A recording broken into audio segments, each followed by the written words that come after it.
അവള് പാട്ട് ലോകത്തിലേക്കായി. ഇനിയിപ്പം പാട്ടിൽ ഉയർന്നു വരാനുള്ള പദ്ധതിയാണെന്ന് ഇങ്ങനെ കേട്ടു. ശരിയാണോ? അതെ അതെ. ഞങ്ങൾക്ക് പാട്ടൊന്നും ഇട്ട് തന്നില്ല. അല്ല, ഞാൻ ജിസിനോട് പറഞ്ഞു, കേൾക്കാൻ പറ്റിയില്ല. നീ നല്ല വാ തുറന്ന് പാട്. അതായത് നിനക്കൊരു കഴിവുണ്ട്, ജന്മനാ ഒരു കഴിവുണ്ട്. അവള് പേടിച്ച് ആരാലോന്ന് പറഞ്ഞത് പതുക്കെ പമ്മി പാടിയാൽ കാര്യമില്ല. അങ്ങനെ പറ്റേ. അപ്പൊ ഞാൻ പറഞ്ഞു, അത് നീ നോക്കണ്ട, നീ ഇച്ചിരി ഒച്ച പാട്, ആര് കേട്ടാലും കേക്കട്ടെ.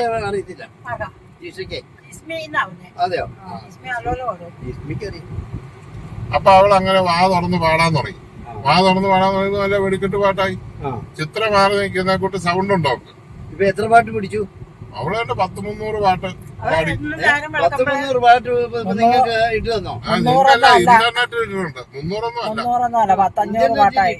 ആ, യൂട്യൂബിലാ? യൂട്യൂബിൽ ഇട്ടിട്ടുണ്ട്. യൂട്യൂബ് അല്ല, ഈ പാട്ടിടുന്ന വേറെ എന്തോ വേറെ സെക്ഷൻ ഉണ്ടോ? അതിന്റെ അകത്ത് പാടി കയറ്റിയിട്ടിരിക്കുക. അതാ അവിടുന്ന് നിങ്ങൾ പൊക്കിയെടുക്കുവാണ്? ഇല്ല, അവള് ഞങ്ങൾക്ക് ഇട്ട് തരാറുണ്ട്. ഞങ്ങൾക്കൊന്നും നേരമില്ലല്ലോ. നമ്മള് കടയിലെ പണിയും മറ്റു കാര്യങ്ങളും തിരക്കും എല്ലാം കഴിഞ്ഞ് കഴിയുമ്പോഴത്തേക്കും ഞങ്ങളെ യൂട്യൂബും ഒക്കെ നോക്കുമ്പോഴത്തേക്കും ശരിക്കും പറഞ്ഞാൽ ഇപ്പൊ ഉറങ്ങാൻ നേരമില്ലെന്നായിരിക്കും. അങ്ങനെയാണ് കാശ് കിട്ടാനുള്ള മാർഗമുണ്ടോ ഈ പാട്ടുണ്ട്?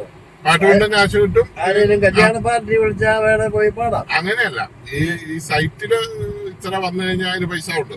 അതെയോ? പിന്നെ ഇന്നിപ്പോ എല്ലാം വിശാലമായ ലോകമാണ്. പണ്ടത്തെ പോലെ ഇങ്ങനെ ഒരിടത്ത് തന്നെ കുത്തി